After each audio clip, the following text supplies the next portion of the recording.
Hay muchos economistas que dicen que el capital humano es el recurso más valioso que tiene un país.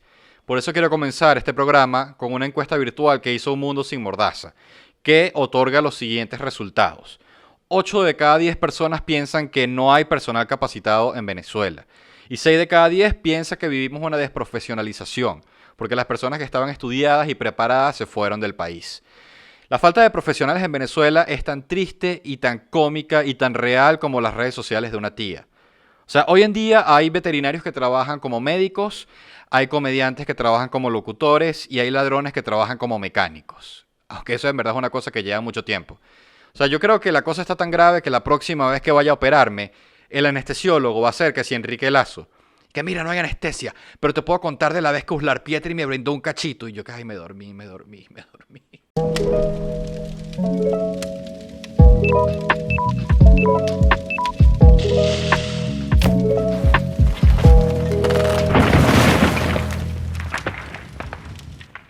Bueno, bienvenidos al quinto episodio de Todo está bien. Este va a ser un capítulo que va a estar dedicado al tema de la emigración, de por qué tantos venezolanos se han ido del país.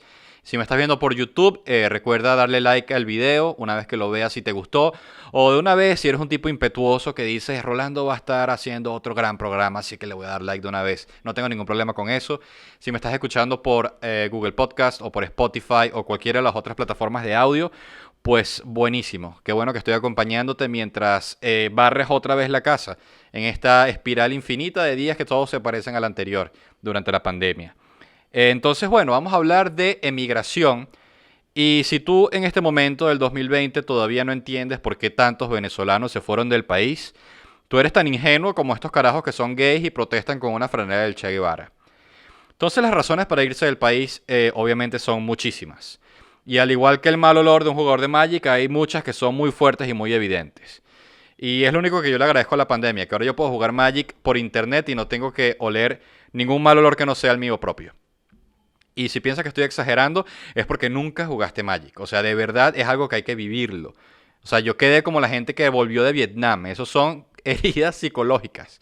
Por eso es que de hecho es tan famoso un tipo que en Estados Unidos tuvo la genial idea de llevar como un tarantín de bubonero a los torneos de Magic de 4.000 personas y vendía mentitas y desodorante y toallitas húmedas y condones, que es una idea genial de negocio, excepto la parte de los condones. Pero volvamos a Venezuela y a las razones que llevan a tantas personas a emigrar. Y para ilustrar eso, quiero mencionar la encuesta de condiciones de vida del año pasado, 2019-2020, la famosa encuesta Encovi, que muestra datos sobre la pobreza bastante preocupantes. Según la encuesta Encovi, la pobreza absoluta en nuestro país llegó al 75,8% y la pobreza extrema al 54,6%. Y que este aumento de la pobreza haya sido tan fuerte no significa, por ejemplo, que la gente haya dejado de comer chihuis para comer riqueza y después hayan dejado de comer riqueza para comer dalvito. No, lo que significa es algo mucho peor. Significa que el 74% de los hogares venezolanos están en una situación de inseguridad alimentaria entre moderada y severa. Y eso se traduce a que comen 2 o menos platos de comida diariamente, que es más o menos lo que come Maduro entre las 9 y las 11 de la mañana. ¿Sabes? Porque ya Maduro es como una especie de hobbit de esos que comen 7 veces al día. Pero un hobbit malo, es como el hobbit que se puso el anillo de Sauron y después se comió 7 parrillas y quedó todo gigante. Por eso es que tantos jóvenes se plantean entonces emigrar. De acuerdo a la encuesta de Un Mundo Sin Mordaza que mencioné anteriormente, 69% de los jóvenes consideraron la posibilidad de irse del país. Y la consecuencia de esto es que Venezuela se convierte poco a poco en un país de viejos, porque todos los jóvenes se van del país. O sea, yo creo que dentro de 5 años más o menos, las discotecas no van a poner música electrónica ni reggaetón, sino puro circuito de éxitos y onda. Es lógico que quieran irse del país, las razones son demasiadas. De acuerdo a esta misma encuesta, 92% de los jóvenes consideran que la crisis económica es la mayor razón que los impulsa a irse del país. Y es algo que tiene sentido porque si tú eres un chamo o una chama con mucha energía y un mundo lleno de sueños y de cosas que quieres hacer en tu vida, lo menos que tú quieres hacer es estar en un país donde poco a poco el tequeño vale más que la moneda nacional. Que es una cosa que suena medio mal hasta que imaginas la posibilidad de que los bancos creen cajeros automáticos que dispensen tequeños, que sería ya como el Dubái de los gordos. Además, si eres joven, otro gran anhelo que todos tienen es independizarse y en Venezuela eso es algo prácticamente imposible. De acuerdo a la encuesta, 76% de los jóvenes considera que la esperanza de poder independizarse es una gran razón para emigrar también. Y eso ni siquiera tengo que explicarlo, es algo demasiado lógico. Porque, o sea, en la Venezuela de hace 2 años, las únicas dos opciones que tenían para tirar era que si meterte en un carro o meterte en un motel. Pero en la Venezuela hoy en día los moteles no trabajan por la pandemia y los carros están jodidos porque la gasolina viene mala. Entonces la única opción para tirar es que si metido en el cuarto con tus papás, no con tus papás, en el cuarto de tus papás, con el aire acondicionado, porque es el único lugar donde estás cómodo, y que si con un tobo de agua para poder limpiarte. Todo esto mientras tu mamá te grita desde afuera y que sal de ahí que quiero tirar con tu papá.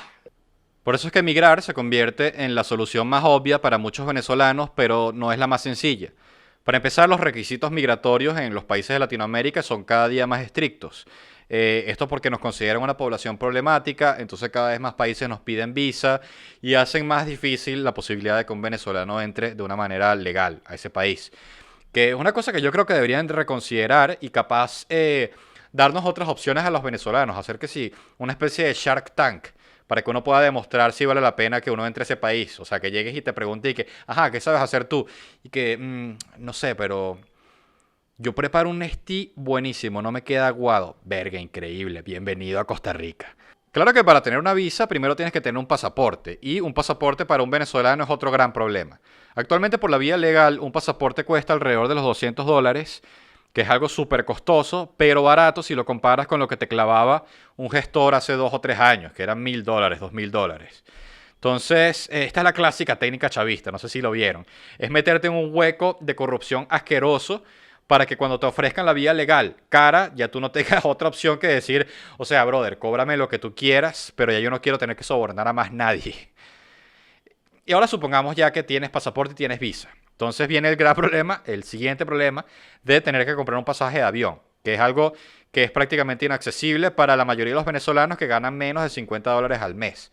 Porque con menos de $50 al mes, el único pasaje que puedes comprarte es uno en el que el avión despega de Maiquetía y se queda sin gasolina 5 minutos después. Por eso, grandes cantidades de venezolanos han tenido que optar por dramáticos viajes por tierra o entradas ilegales a sus países de destino, que es algo que los deja en situaciones realmente vulnerables. Lo vimos, por ejemplo, en series como Caminantes de José Rafael Guzmán, lo que hacían los venezolanos cruzando la frontera hacia Colombia. Y si no hubiera una crisis tan grave y tan terrible en Venezuela, lo que hubiera tenido que hacer José Rafael es que sí, un programa donde graba a venezolanos comprando whisky en un duty free, que es 100% menos emocionante. En definitiva, hay grandes faltas del Estado venezolano que lo convierten en responsable de esta crisis migratoria. Primero, a nivel externo, si hablamos de los migrantes venezolanos, porque el gobierno debería estar en la responsabilidad de defender sus derechos humanos, de cooperar con otros estados para crear políticas que digamos, promuevan que se cumplan todos los derechos humanos de las personas que intentan emigrar del país. Y es algo que no se hace porque ni siquiera acepta el gobierno que existe una crisis migratoria. Y a nivel interno también deberían respetar los derechos humanos, y lo que hacen es violarlos, y es una de las causas de la crisis humanitaria que precisamente disparó toda esta migración. Es un tema complicadísimo, es un tema muy difícil. Todos los días gente arriesga su vida intentando salir de Venezuela por las infinitas dificultades que representa esto. Y eso es una violación al derecho a la libre circulación que está estipulado en muchísimos convenios internacionales. En presencia de un fenómeno de esta magnitud es normal tener sentimientos encontrados. De acuerdo a la encuesta realizada por Un Mundo Sin Mordaza, 62% de los jóvenes manifiesta que se sienten tristes frente al fenómeno de la emigración, y el mismo porcentaje aproximadamente se siente preocupado.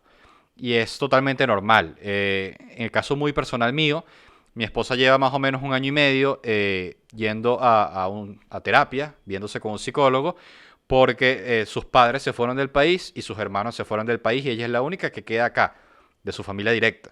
Y ya mi bebé, o sea, nuestro hijo lleva 2 cumpleaños donde no ha tenido a sus abuelos cerca.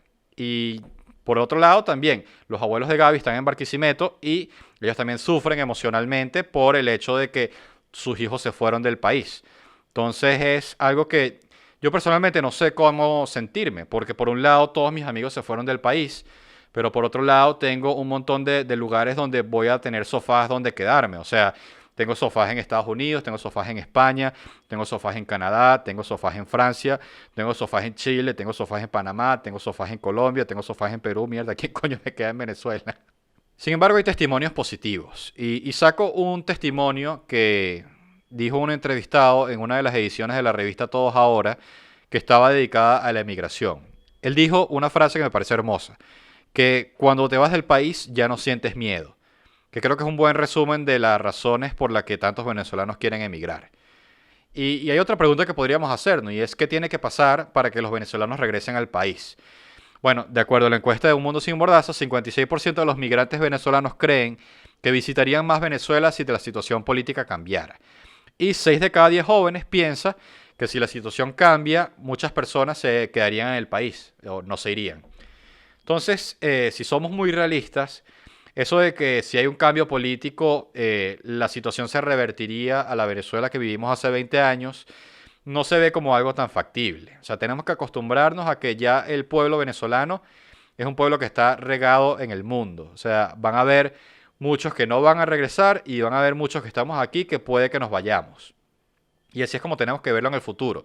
No tenemos que caer en la trampa de la nostalgia y no tanto, no tenemos que ahorrar para fiestas de bienvenidas, sino más bien ahorrar para viajes de visita. Eso fue todo por este quinto episodio de Todo Está Bien. Espero que les haya parecido nuevamente interesante el tema. Denle like si fue así. Coméntenme su opinión. Si están fuera del país, díganme cómo ha sido su experiencia. Yo tengo como 15 amigos de la universidad fuera del país y más de la mitad creo que no van a regresar. Y creo que es una tendencia más o menos que se mantiene entre las personas que conozco. Cuéntenme qué piensan, qué tendría que pasar para que volvieran. Nada, suscríbanse al canal, compartan el podcast con personas que conozcan y nada, nos vemos en el sexto episodio. Chao.